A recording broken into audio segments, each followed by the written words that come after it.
Assalamualaikum warahmatullahi wabarakatuh. Alhamdulillah.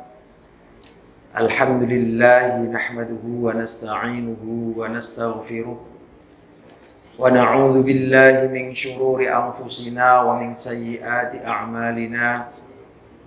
May yahdihillahu fala mudilla lahu wa may yudlilhu fala hadiya lahu.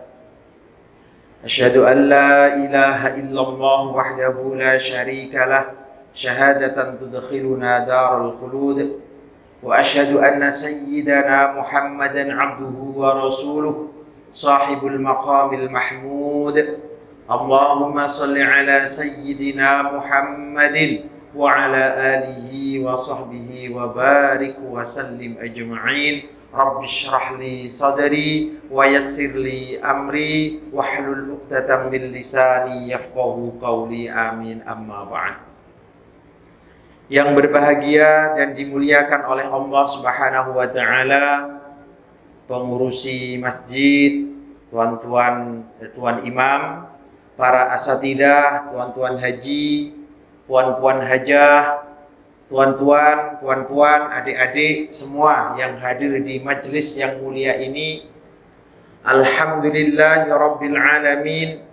Segala puja dan puji syukur kita rafa'kan ke hadrat Allah Subhanahu wa taala karena pada kesempatan malam hari ini untuk kali pertama kita dapat bermuajahah, bertatap muka, bermujalasah, duduk di majelis ilmu. Semoga dari majelis yang mulia ini kita mendapatkan ilmu yang barakah, ilmu yang manfaat, ilmu yang menambah takwa dan iman kita kepada Allah Subhanahu wa taala, dan semoga wasilah atau melalui majelis yang mulia ini kita diberikan keselamatan dunia dan akhirat, kebahagiaan dunia akhirat, diwafatkan di atas sunnah Rasulullah, diwafatkan husnul khatimah, amin Allahumma amin.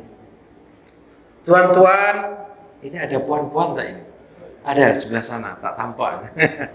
Tuan-tuan dan puan-puan, para asatidah semuanya yang dimuliakan Allah Subhanahu wa taala, tajuk pada ceramah kali ini adalah tentang tasawuf.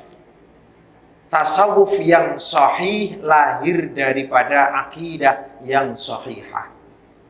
Tasawuf yang benar adalah lahir daripada akidah yang benar.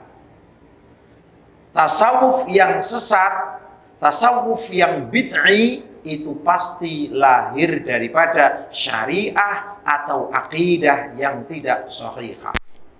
Ini tajuk yang akan kita bincangkan pada malam hari ini. Baik, tuan-tuan dan puan-puan, di dalam Islam ada asas ajaran yang paling utama, yakni akidah.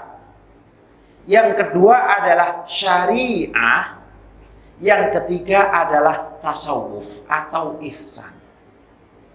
Tiga ini adalah ajaran atau ilmu yang sangat penting yang wajib dipelajari oleh semua umat Islam.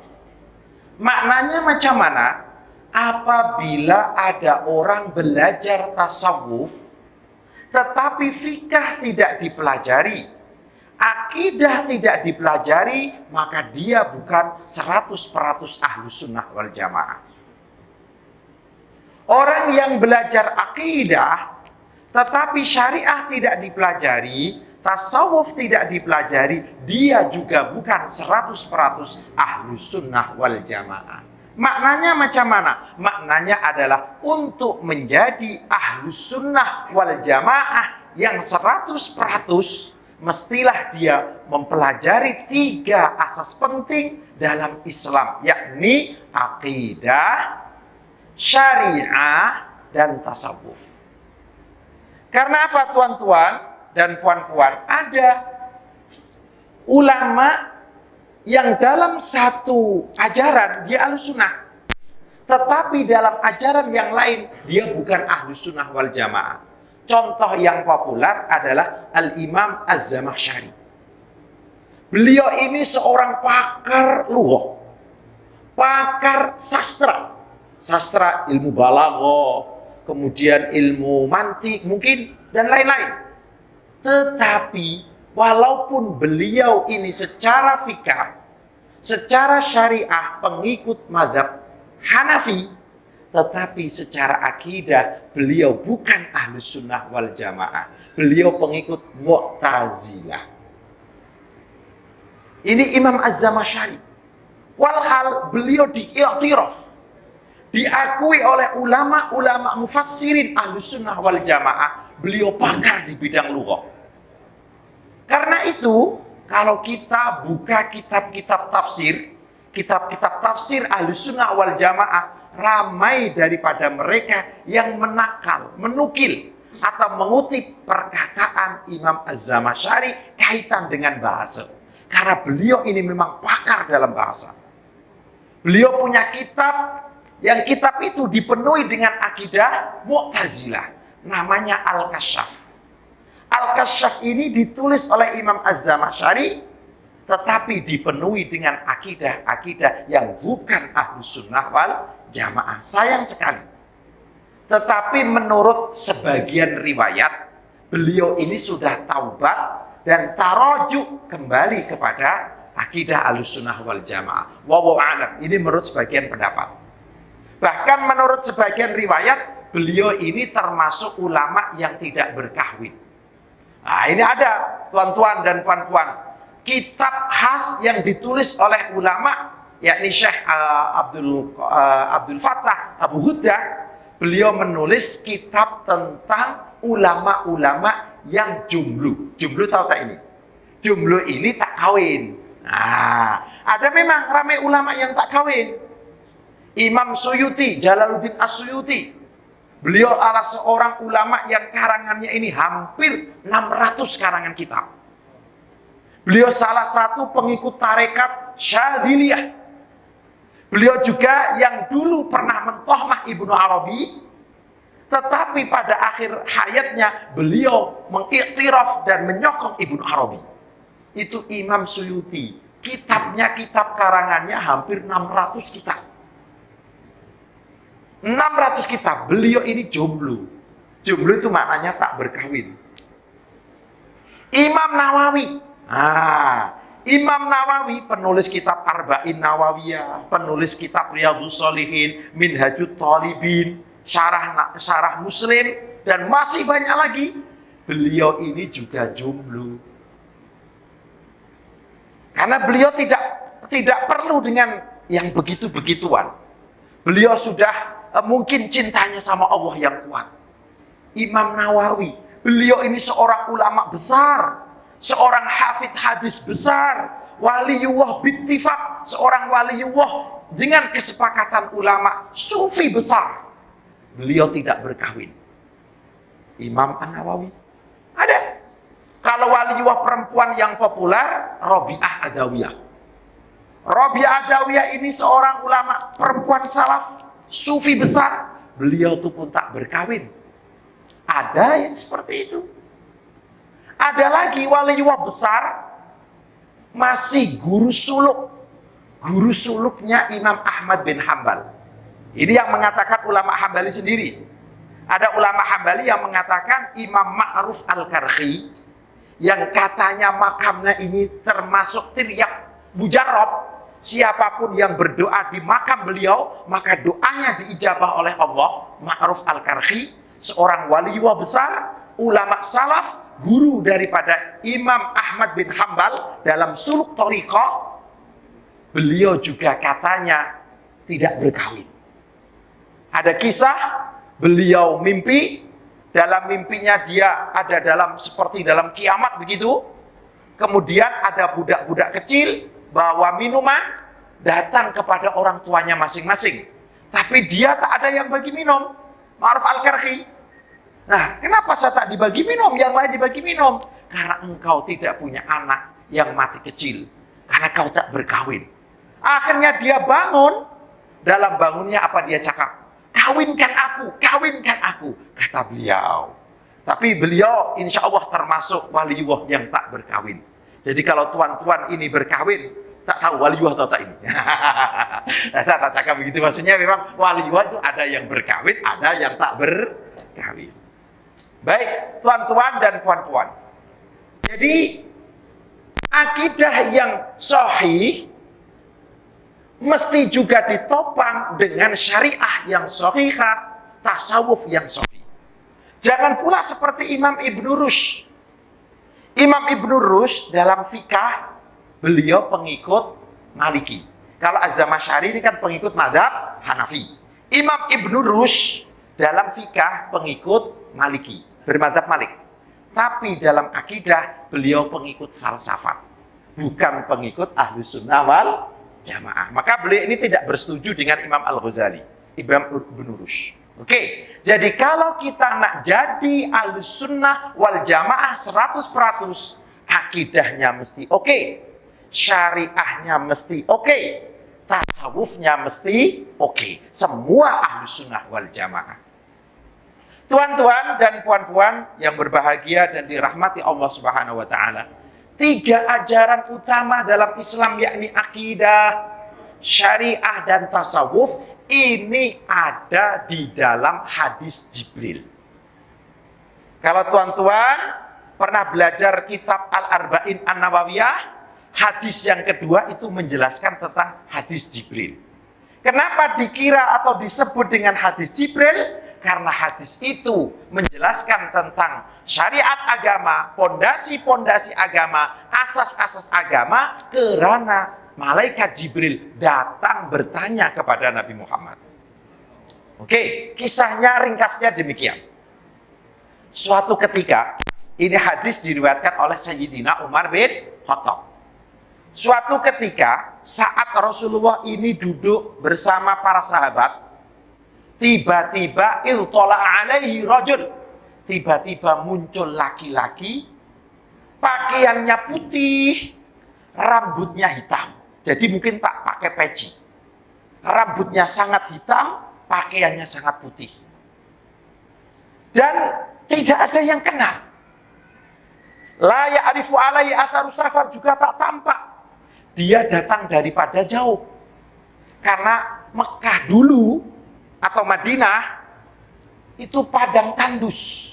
Jadi kalau dia tampak daripada jauh pasti akan kelihatan apa kesan-kesan dia musafir yang jauh. Walhal ini tak ada yang kenal, sahabat. Ini adalah malaikat. Rasulullah tahu, tapi sahabat tak ada yang tahu. Rasulullah tahu, tapi sahabat tak ada yang tahu, tak ada yang kenal siapa nih. Oke. Kemudian laki-laki ini jadi begini, tuan-tuan. Bezanya jin dan malaikat, kalau tasyakul, berubah wujud atau menjelma, kalau malaikat pasti menjadi laki-laki yang tampan. Tapi kalau jin, tasyakul, berubah wujud, boleh jadi dia jadi wanita yang cantik, lelaki yang handsome, mungkin. Bahkan dia bisa berubah wujud menjadi wajah yang menyeramkan, jadi ular, dan seterusnya. Makanya kalau kita pernah dengar syariat atau tentang aturan ketika ada ular masuk rumah, hendaklah tidak langsung dibunuh. Karena jangan-jangan itu adalah jelmaan atau tasyakul daripada jin. Jin itu boleh berubah jadi apapun yang dia suka. Beda dengan malaikat. Kalau malaikat tasyakul, pastilah menjadi seorang lelaki yang handsome. Ini bezanya jin dan malaikat. Bahkan jin pun boleh berubah wujud menjadi seperti wajah-wajah Tuhan. Boleh, ada kisah ini. Ada kisah. Kisahnya begini, ini diceritakan oleh kiai saya. Ada kisah seorang wanita, seorang wanita punya suami. Sebelum pergi, mohon maaf, dia melakukan hubungan suami istri. Lepas itu suami pergi. Nah, sebelum suami yang asli ini datang, tiba-tiba ada jin yang berubah wujud menjadi suaminya pulang. Dan minta jatah. Minta jatah itu apa? Ya, minta hubungan badan. Kemudian suami yang asli datang dan minta juga. Nah, si istri tanya, "Bang, kan baru semalam abang minta, kok sekarang minta lagi?" "Loh, siapa? Saya baru datang." Ternyata yang pertama adalah jin. Oleh karena itu, kalau kita berhubungan badan, melakukan sunnah Rasulullah, bacalah Bismillah, Allahumma jannibnas syaiton, wa jannibis syaitona ma razaqtana, mesti dibaca. Sama ada suami atau istri, kalau itu dibaca, Anda itu jin pasti tak kuat. Nah, ini bezanya tasyakulnya jin dengan tasyakulnya malaikat. Oke. Malaikat Jibril yang sudah berubah wujud menjadi laki-laki ini datang mendekat berhampiran dengan Rasulullah. Bahkan lututnya berhampiran dengan lutut Rasulullah, tangannya diletak di atas PH-nya Rasulullah. Menurut satu tafsir. Ada yang mengatakan diletak di PH-nya sendiri, ada yang mengatakan diletak di PH-nya Rasulullah. Sudah tampak mesra. Tapi sahabat tak ada yang tahu, ini siapa? Kemudian malaikat Jibril ini bertanya. Memang riwayatnya beza-beza, riwayatnya ada banyak. Ya Muhammad, akhbirni anil iman. Ada riwayat akhbirni anil Islam. Yang pertama ada yang mengatakan riwayat akhbirni anil iman. Hai Muhammad, kabarkan apa itu iman. Kemudian dijawab oleh Rasul, al-iman an tu'mina billahi wa malaikatihi wa kutubihi wa rusul, dan seterusnya sebagaimana dalam rukun iman. Dijawab, iman ini maknanya adalah tauhid atau akidah. Sodakta, engkau betul Muhammad. Kemudian tanya lagi, akhbirni anil Islam. Dijawab oleh Rasulullah, Islam adalah antasyhadu an la ilaha illallah wa anna Muhammadar Rasulullah wa tuqimas shalah wa tutiyaz zakah wa tasuma Ramadan, dan seterusnya. Seperti mana rukun Islam. Itu maknanya adalah syariah atau fikah. Kalau yang pertama adalah akidah, yang kedua adalah fikah. Kemudian yang ketiga, malaikat Jibril yang sudah berubah wujud menjadi laki-laki ini bertanya lagi, akhbirni anil ihsan. Ihsan. Dijawab oleh Nabi, al-ihsan adalah anta'budallah ka'annaka tarahu. Engkau menghamba, beribadah kepada Allah seakan-akan engkau melihatnya. Melihat sifat-sifat jalalnya, jamalnya, dan seterusnya. Yang kemudian dalam tasawuf dikira dengan maqam musyahadah. Jadi kita beribadah, berzikir, sholat, dan seterusnya seakan-akan kita melihat keagungan sifat-sifat Allah. Yang lain tak tampak.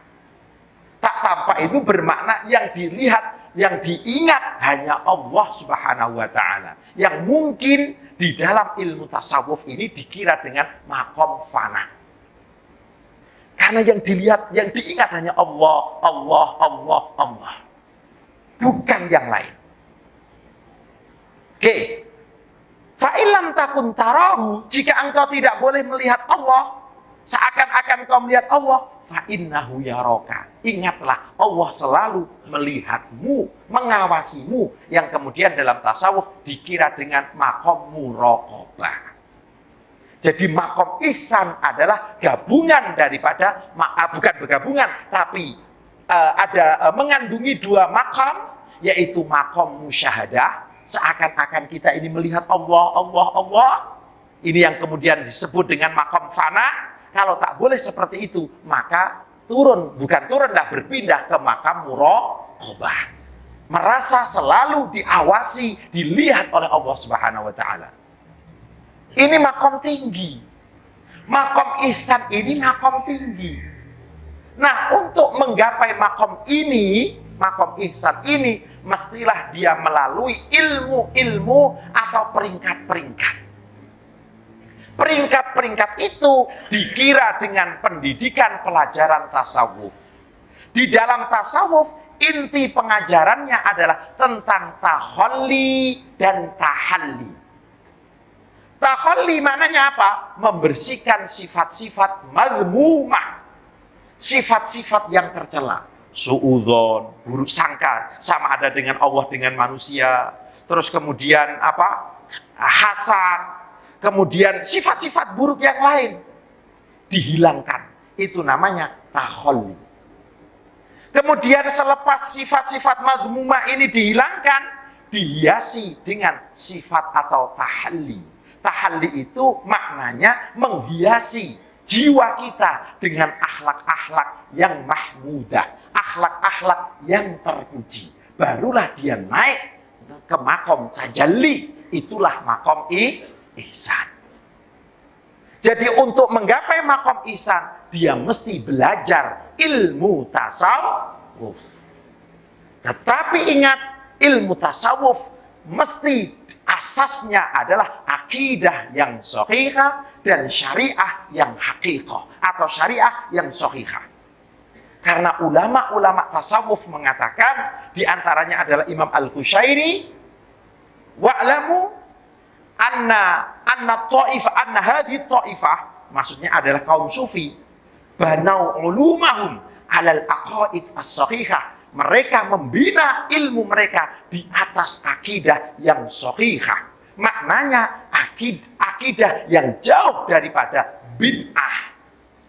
Karena begini tuan-tuan, bid'ah ini boleh ada dalam syariah, boleh ada dalam akidah, juga boleh ada di dalam tasawuf. Tasawuf juga ada, makanya di dalam tasawuf ini ada tasawuf hakiki, ada tasawuf bid'i. Tasawuf yang hakiki adalah tasawuf yang sesuai dengan asas-asas ilmu ahlus sunnah wal jamaah. Sementara tasawuf yang bid'ah adalah tasawuf yang dibina di atas akidah yang madhmumah atau akidah-akidah yang bid'ah. Oleh karena itu, ulama tasawuf bersepakat, tasawuf yang sahih mestilah dibina di atas akidah yang bersih daripada bid'ah. Imam Ibnu Hajar Al-Haytami, beliau seorang faqih besar, muhaddis besar, bahkan juga seorang sufi besar. Beliau mengatakan waliullah, kurang lebihnya begitu, waliullah pasti akidahnya sahihah.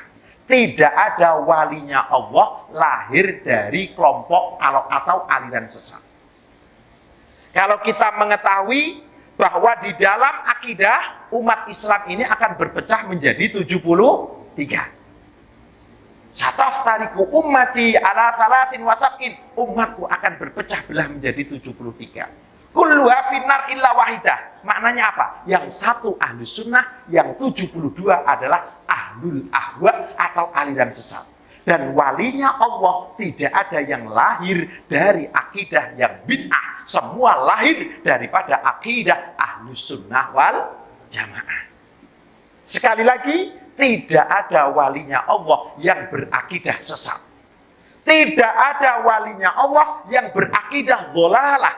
Semua wali Allah pasti berakidah ahlus sunnah wal jamaah. Tak boleh tak. Ini yang dikatakan oleh ulama-ulama kita. Karena apa? Ilmu tasawuf, ilmu tentang pembersihan hati dilahirkan dari akidah yang sahihah, akidah yang jauh daripada bid'ah. Bid'ah macam mana? Begini tuan-tuan dan puan-puan. Akidah dalam bid'ah dalam akidah. Bid'ah dalam akidah ini ada dua. Ada bid'ah yang mufassiqah, ada bid'ah yang mukaffirah. Ahlus sunnah melepaskan diri dari dua-duanya. Bid'ah yang mufassiqah adalah bid'ah yang walaupun dia tidak keluar daripada Islam, tapi dia terpapar akidah-akidah sesat, walaupun masih Islam. Sama seperti tadi, kalau saya cakap 72 aliran sesat tadi, itu semua masih Islam. Ada Syiah, Mu'tazilah khilaf.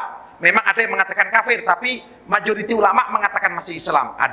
Kemudian ada Karomiyah, ada lagi banyak. Itu masih Islam. Ramai yang masih Islam, saya tidak mengatakan semua Islam semua. Ramai yang masih Islam, tetapi mereka adalah aliran sesat. Maknanya bid'ah yang mereka lakukan adalah bid'ah yang mufassiqah. Dan waliullah sufi tidak ada yang melakukan bid'ah yang mufassiqah, bid'ah yang menjatuhkan dalam kefasikan. Kemudian ada bid'ah mukaffirah. Bid'ah mukaffirah adalah bid'ah yang menjatuhkan dalam kekufuran. Maknanya dia melakukan bid'ah, kemudian dia keluar daripada Islam. Seperti Syiah yang hulu. Syiah yang meyakini malaikat Jibril silap memberikan wahyu yang semestinya diberikan kepada Sayyidina Ali, diberikan kepada Nabi Muhammad. Syiah yang seperti ini sudah keluar daripada Islam. Ini namanya bid'ah mukaffirah.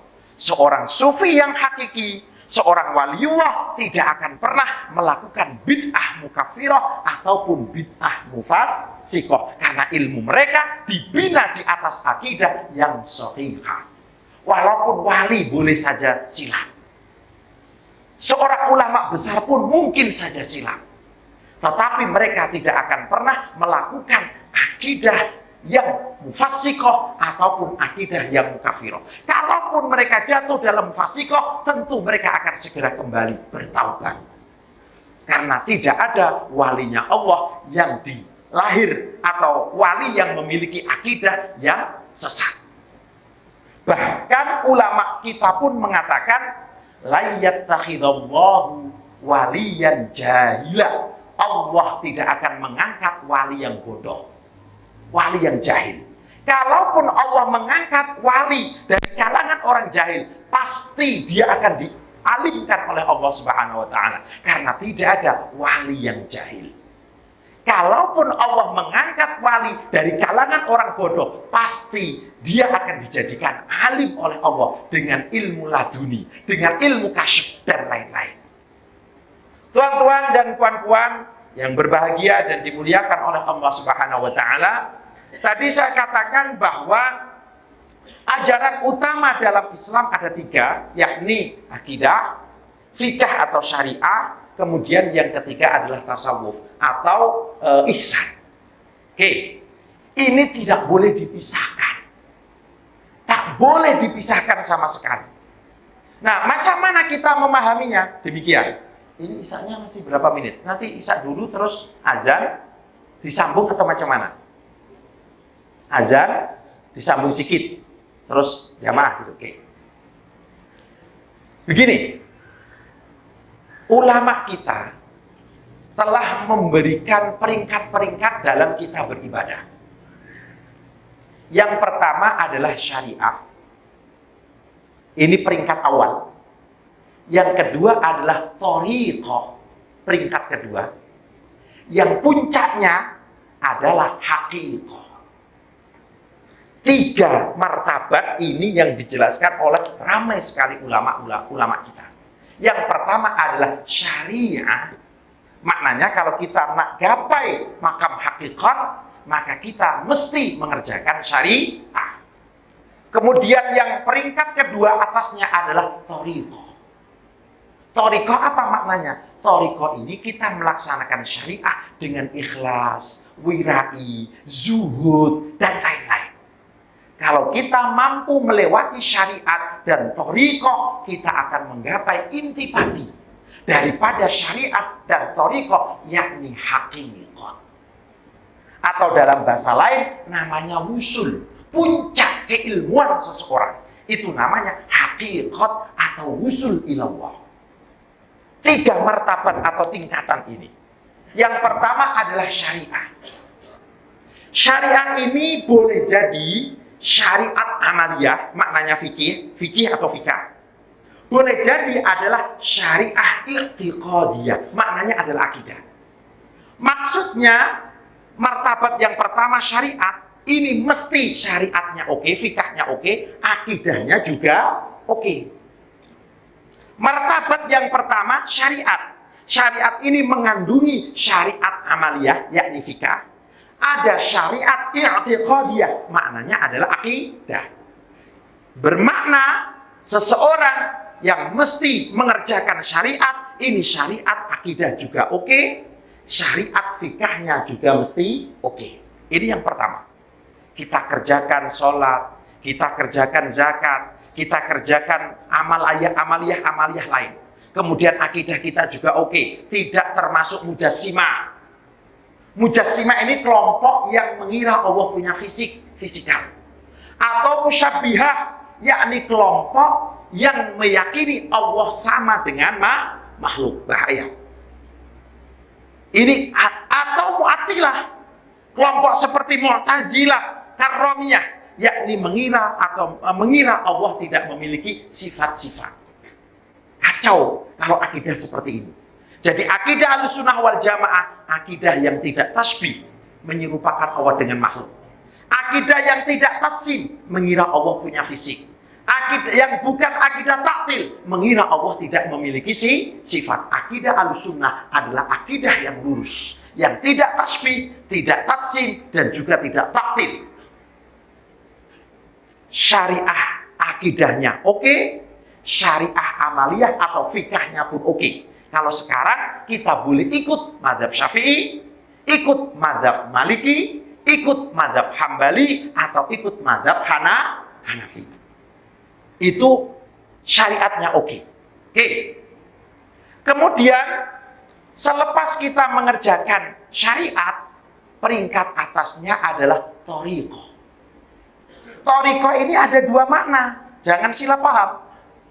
Thariqah bermakna suluk atau peringkat amal ini, ada thariqah bermakna madrasah. Thariqah bermakna madrasah itu thariqah pendidikan ruhani yang dipimpin oleh mursyid, kemudian punya anak murid. Ini thariqah bermakna madrasah ruhaniyah. Bukan itu yang kita kehendaki. Thariqah yang kita kehendaki adalah thariqah bermakna martabat suluk. Apa maknanya thariqah yang martabat suluk? Maknanya adalah kita mengerjakan syariat dengan ikhlas, dengan wirai, warok, menghindari syubhat. Kemudian kita juga zuhud. Zuhud maknanya adalah kita ibadah kita hanya karena Allah dan tidak karena yang lain. Tidak cinta duniawi, bukan karena dunia, bukan karena pangkat. Itu namanya zuhud. Atau menghilangkan hubbud dunia, hubbul jah, cinta dunia dan cinta pangkat di dalam hati kita. Itu namanya thariqah. Bukan bermakna thariqah madrasah ruhani. Kalau thariqah bermakna madrasah ruhani, itu sama, itu juga sebenarnya pendidikan tasawuf. Tapi di sana ada guru mursyid, kemudian ada murid. Itu thariqah bermakna madrasah ruhaniyah. Tapi thariqah kawan daripada syariat, thariqah dan hakikat, itu bukan thariqah madrasah ruhani. Tapi bermakna apa? Suluk. Yakni melaksanakan syariat dengan ikhlas, zuhud, wirai, dan seterusnya. Itu bermakna thariqah. Nah, ulama menggambarkan syariat ini seperti perahu. Perahu tahu perahu, kapal, perahu. Syariat itu seperti perahu. Thariqah itu seperti lautan, air laut. Jadi kapal atau perahu berjalan di atas laut. Syariat diibaratkan seperti perahu atau kapal. Thariqah diibaratkan seperti lautan. Perahu di atas lautan menuju ke tengah untuk mencapai hakikat. Hakikat itu adalah samarah atau buah daripada syariah dan thariqah. Itulah yang atau nama lain daripada maqam ihsan atau wusul, mencapai puncak ilmu seseorang. Itulah yang dikira dengan hakikat. Tetapi ingat, hakikat tanpa syariat batil. Hakikat tanpa syariah batilah. Tidak akan melahirkan apapun. Kosong, rosak. Kosong atau rusak. Sekali lagi, hakikat tanpa syariat, maknanya syariat akidahnya kacau. Syariat fikahnya kacau, tidak akan melahirkan hakikat yang sebenar. batilah. Tetapi syariat tanpa hakikat maknanya kita ibadah, kita berakidah betul, tetapi tidak mencapai hakikat, buah intipati daripada syariat, maka syariat kita ini tidak menghasilkan apa-apa. Tidak, ibaratnya pokok tidak berbuah. Ibaratnya pokok yang tidak berbuah. Itu apabila kita melaksanakan syariat, melakukan thariqah tapi tidak sampai kepada hakikat. Hakikat adalah intipati atau buah daripada ibadah kita. Itu sulit untuk didefinisikan.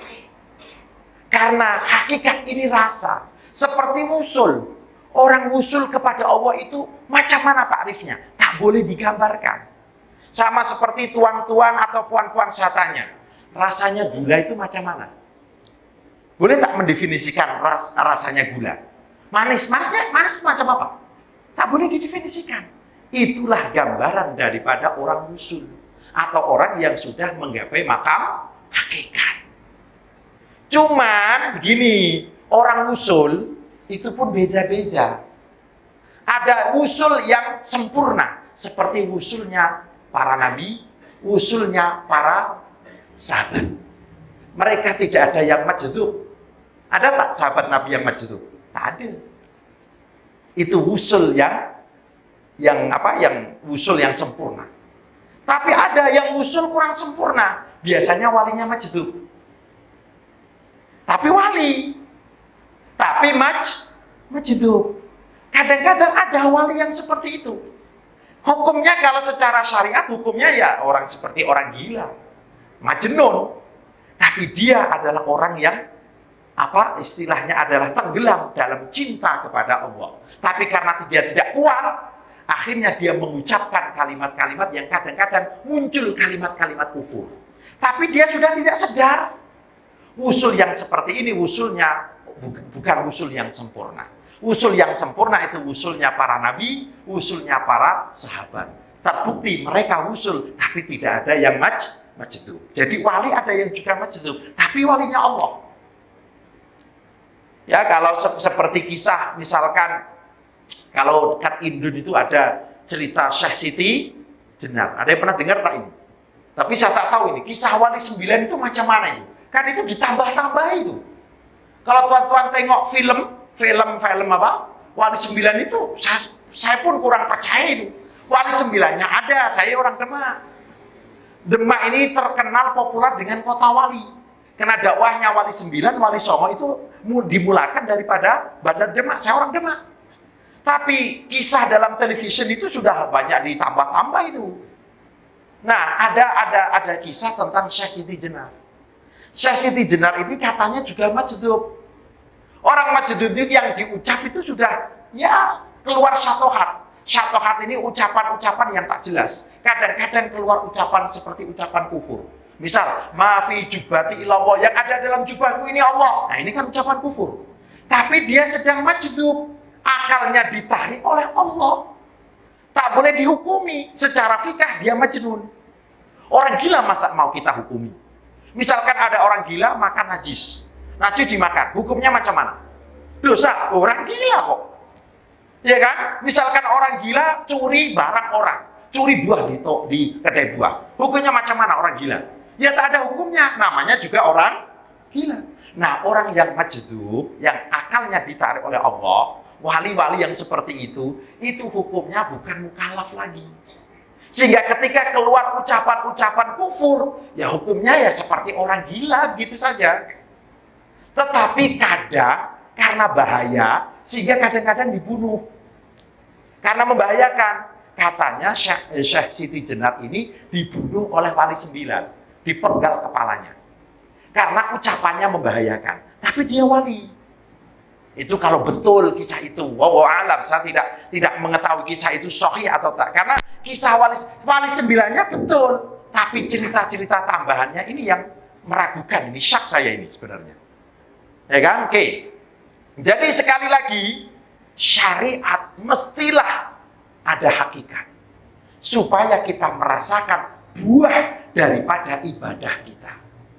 Bisa wusul, tenggelam di dalam ibadah, tenggelam di dalam cinta, dan seterusnya. Mungkin tuan-tuan begini, kalau bukan praktikal ya, cuman begini. Coba misalkan tuan-tuan ini zikir. Sendiri saja. Misalkan lampu kita matikan, yang gelap, dalam bilik. Kemudian zikir, la ilaha illallah. Karena kita memang diperintahkan Rasul untuk memperbanyak kalimat tauhid, la ilaha illallah, untuk tajdidul iman, memperbarui iman. Kita zikir, la ilaha illallah. Lupakan itu istri. Lupakan itu rumah. Oh, azan dulu. Oke, azan dulu.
Bismillahirrahmanirrahim. Baik tuan-tuan dan puan-puan, kita sambung lagi.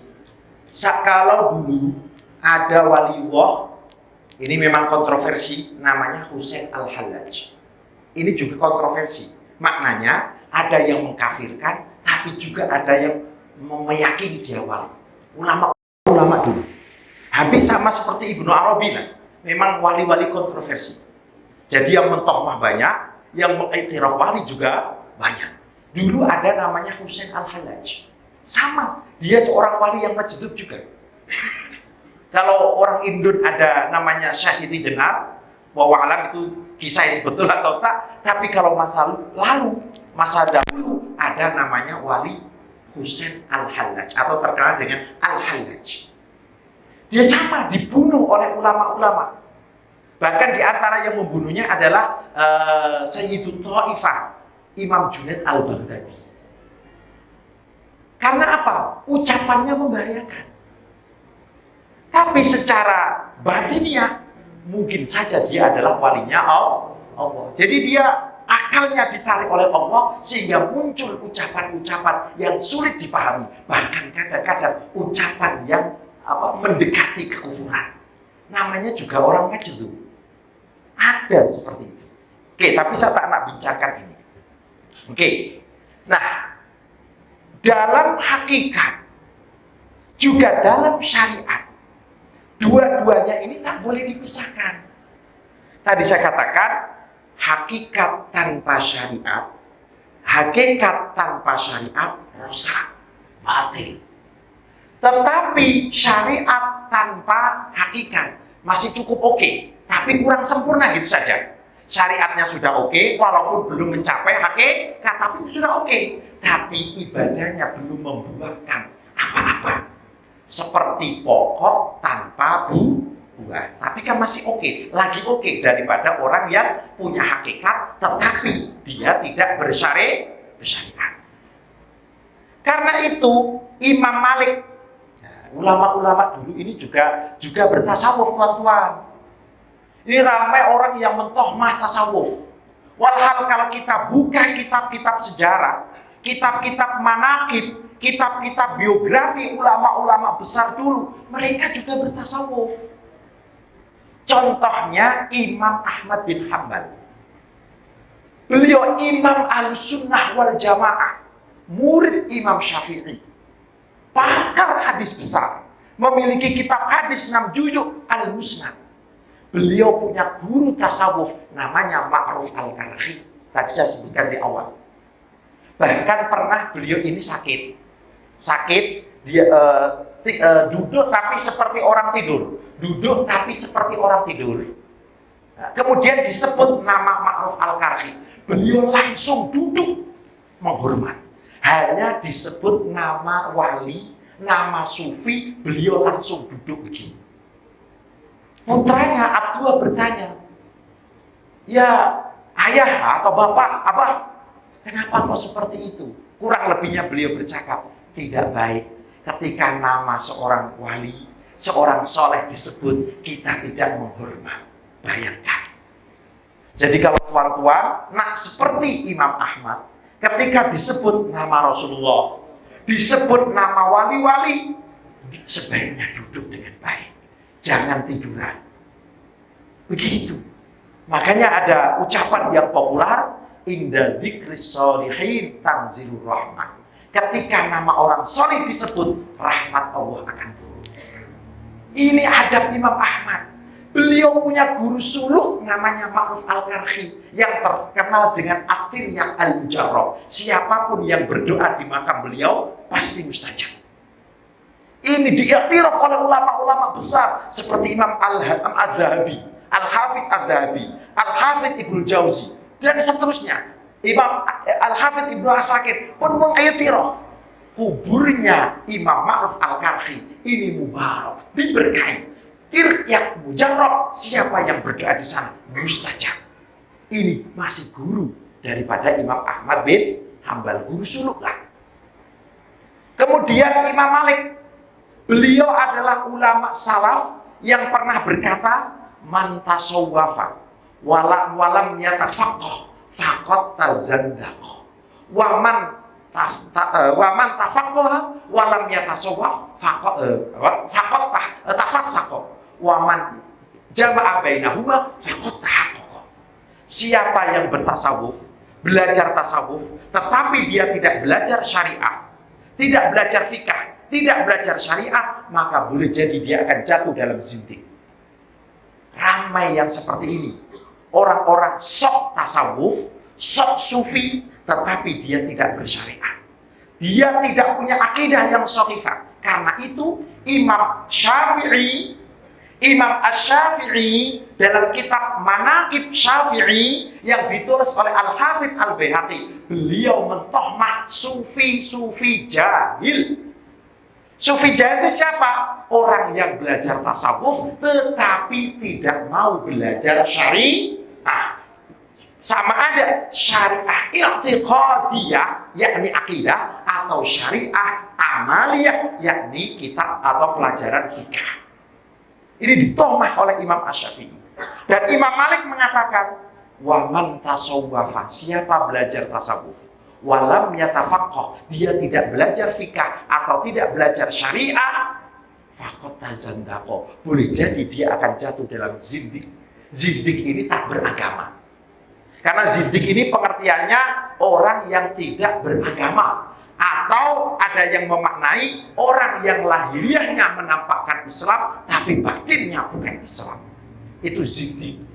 Boleh jadi orang yang belajar tasawuf tanpa asas akidah yang sahihah, tanpa asas syariah yang betul, yang sebenar, dia jatuh dalam zindik. Tapi siapapun yang belajar fikah, waman tafaqqaha walam yatasawwaf, siapa yang belajar fikah, akidah oke, syariat oke, tapi tidak belajar ilmu tasawuf, ilmu tentang tazkiyatun nafs, untuk membersihkan jiwa ini dari sifat-sifat yang madmumah, ilmu tentang macam mana kita menghiasi akhlak yang baik, akhlak yang mahmudah, maka faqad tafassaqa, dia boleh jatuh dalam fasik. Karena dia ibadah tanpa asas yang betul, yakni ikhlas tak, warok tak, zuhud tak. Orang yang seperti ini boleh jadi jatuh dalam kefasikan. Kata Imam Malik, wa man jama'a bainahuma, sesiapa yang menghimpun keduanya, maknanya dia belajar tasawuf, dia juga belajar syariah, dia juga belajar akidah, maka faqad tahaqqaqa, maka dia telah berjalan di atas jalan yang hak. Dia telah berjalan di atas jalan yang hak. Ini kata Imam Malik. Beliau seorang ulama besar, pengarang kitab Al-Muwatta. Seorang muhaddis besar, pengarang kitab Al-Muwatta. Sebagian riwayat mengatakan beliau waktu ketika di Madinah, beliau tidak pernah naik kendaraan karena menghormat jasad Rasulullah yang ditanam di tanah Madinah. Bahkan ada kisah beliau tidak pernah buang hajat di Madinah karena memuliakan jasad Rasulullah. Bahkan beliau ketika diminta untuk mengajar, ini adabnya Imam Malik. Kalau ada orang syekh, saya minta ke sana belajar fikih, beliau pakaian biasa-biasa saja. Tapi kalau diminta untuk hadis, beliau mandi, rambut disisir dengan cantik, pakai minyak wangi, pakai jubah yang cantik, datang untuk menghormat Rasulullah Sallallahu Alaihi Wasallam. Ini adab seorang ulama kepada Rasulullah. Beliau juga mengiktiraf ilmu tasawuf. Karena tadi dikatakan man tasawwafa walam yatafaqqa, bermakna beliau mengiktiraf ilmu tasawuf. Termasuk Imam Syafi'i. Imam Syafi'i juga mengiktiraf tasawuf. Dalam nazam syair dalam kitab diwannya, Diwan Asy-Syafi'i, beliau mengatakan faqihan wa sufiyan wala takun waqida. Jadilah kau seorang faqih, pakar fikah, ahli fikah, belajar fikah. Wa sufiyan, jadi seorang sufi yang belajar tentang ilmu tazkiyatun nafs. Jangan jadi satu saja, mesti dua-duanya. Tetapi hendaklah kita belajar fikah terlebih dahulu sebelum belajar tasawuf. Ulama kita mengatakan kun faqihas sufiyah wala takun sufiyal fuqaha. Maknanya apa? Belajarlah terlebih dahulu asas-asas ilmu syariat, ilmu fikah.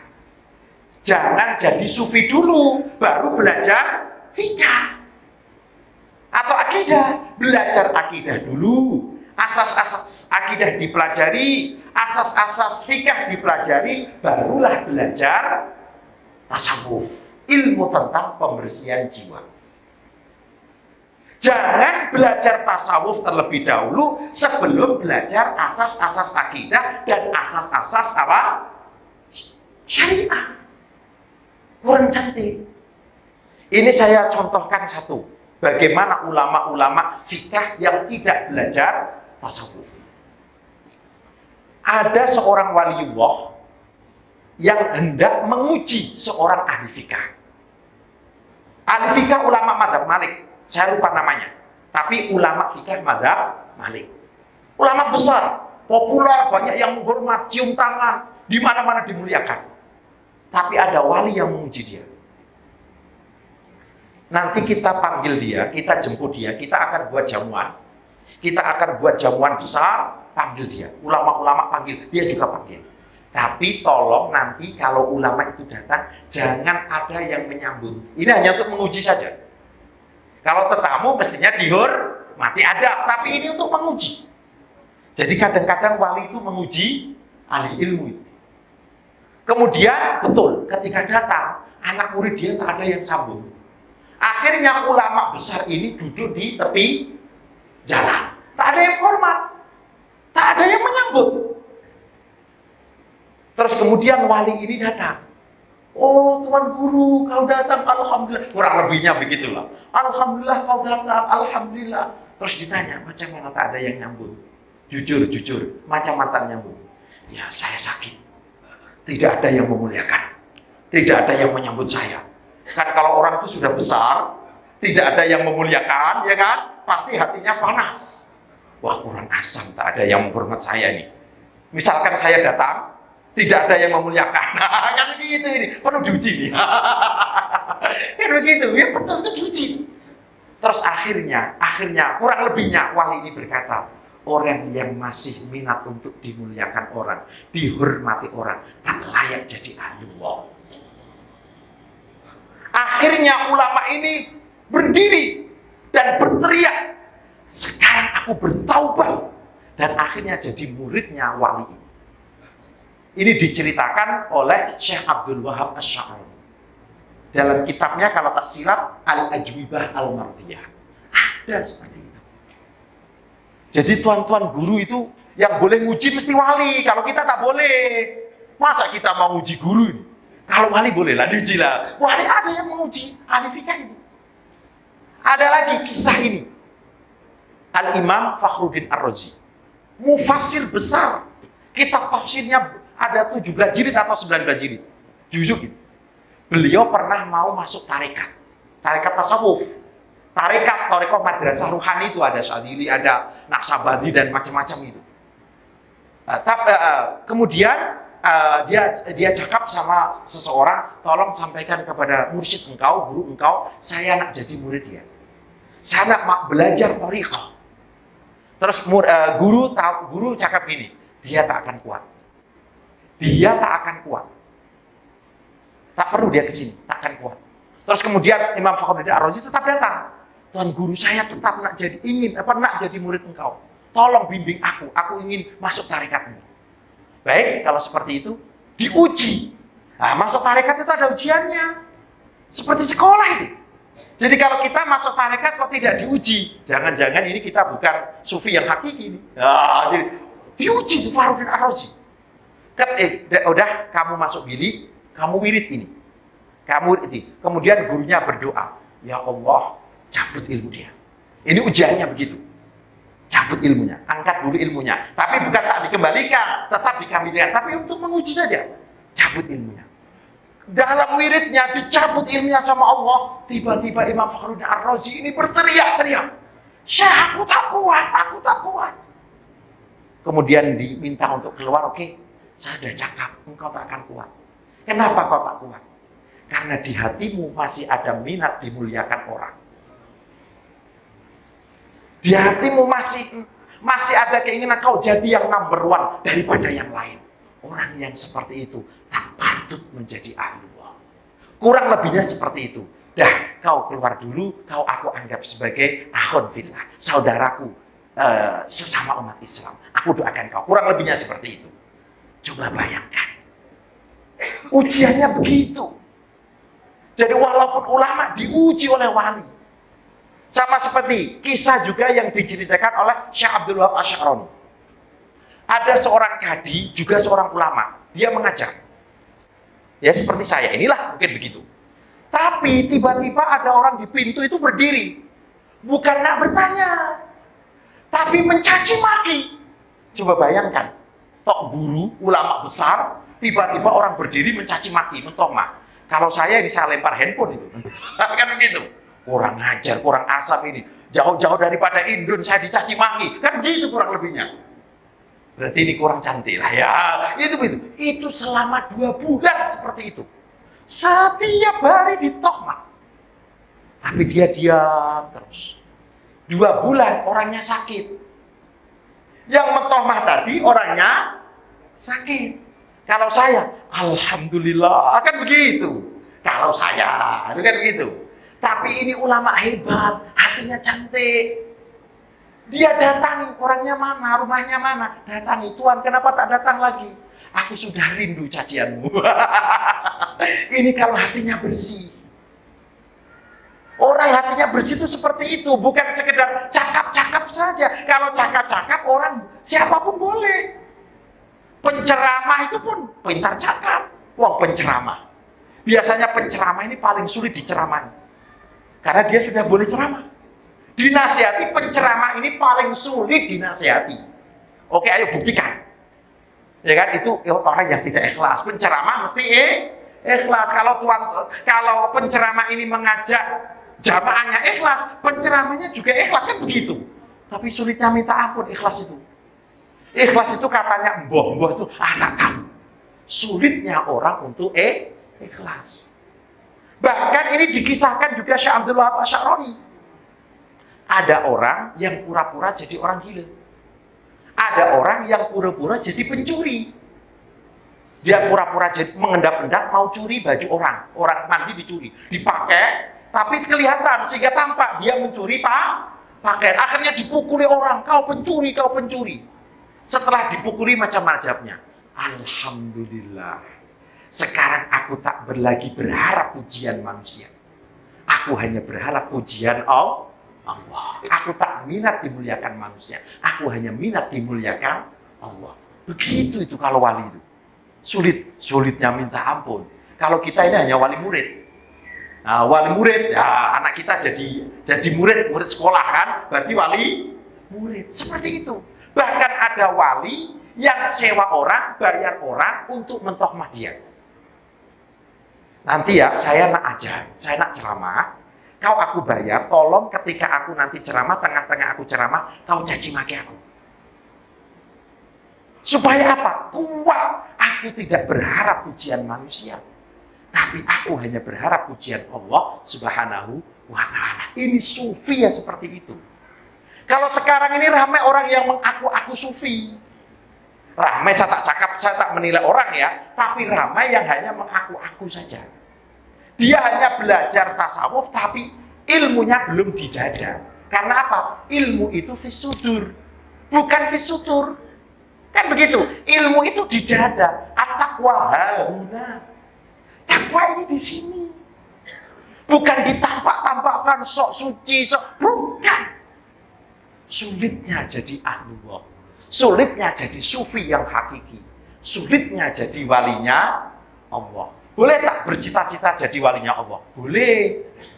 Bercita-cita jadi walinya Allah boleh. Tetapi ketika kita ibadah, wirid, zikir, sholawat, jangan karena jadi wali, itu tak boleh. Itu bukan lillahi ta'ala. Bercita-cita jadi wali Allah boleh, karena bercita-cita jadi kekasihnya Allah. Tapi ibadah kita jangan diniatkan karena jadi wali. Itu bukan lillahi ta'ala. Kenapa kamu wirid terus 1000 kali, sholawat 1000 kali? Biar saya cepat jadi wali. Oh, takkan pernah jadi wali. Takkan pernah jadi wali. Karena ibadahmu bukan karena Allah. Maka yang sebenar, kalau kita mau jujur, orang yang mestinya paling hati-hati ini justru ulama, kiai, ustadz. Kenapa? Dia sudah dimuliakan di dunia. Jangan-jangan di akhirat tidak dimuliakan Allah. Kan ada satu riwayat yang menyebutkan demikian. Ada seorang ulama, kurang lebihnya begitu ya. Kemudian di akhirat dia minta dimuliakan. Loh, kenapa kau minta dimuliakan? Ilmumu sudah dibalas oleh Allah di dunia. Orang-orang menghormat kamu. Hajat-hajat kamu, orang pun penuhi hajat kamu. Kau sudah dibalas di dunia. Kenapa kau minta di akhirat? Makanya sufi-sufi yang hakiki, Sufi-sufi yang sejati, dia takut jika perbuatan baiknya dibalas Allah di dunia, tapi di akhirat tak dapat apa-apa. Ini yang mestinya yang paling takut ini ulama, kiai, asa tidak. Kalau tuan-tuan yang bukan ulama, bukan kiai, bukan ustadz ini mestinya lebih slow, santai. Gitu. Kan kurang ada yang menghormati. Nah kalau kiai, ulama kan ramai yang menghormati. Kan sudah dibalas Allah. Kenapa di akhir masih minta balasan? Ini yang paling menakutkan. Makanya seorang ulama ikhlasnya mesti lagi tinggi daripada orang awam. Mesti lagi berhati-hati daripada orang awam. Mestinya begitu.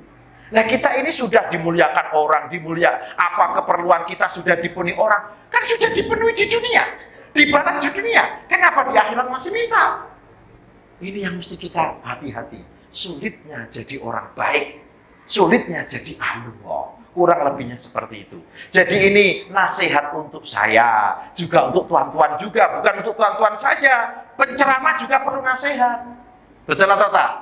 Nah, semoga kita semuanya yang hadir keluarga kita diberikan ilmu yang manfaat dan barokah oleh Allah Subhanahu wa taala. Amin Allahumma amin. Kita tutup majelis yang mulia ini dengan doa, dengan tawasul dan doa tawasul dengan suratul Fatihah. Semoga kita diberikan ilmu manfaat, ilmu yang barokah, kita diberikan keselamatan dunia akhirat, ilmu kita diridhoi oleh Allah Subhanahu wa taala, kita diberikan umur yang panjang, barokah, manfaat, rezeki yang luas, yang halal, thayyibah, hajat-hajat kita dikabulkan oleh Allah Subhanahu wa taala, kita diberikan putra-putri, cucu-cucu, keturunan yang salih dan salihah, diwafatkan dalam keadaan husnul khatimah, wafat di atas sunnah Rasulullah sallallahu alaihi wasallam, masuk surga bersama orang-orang yang kita cinta, keluarga kita. Amin Allahumma amin. Bi barakatil Fatihah.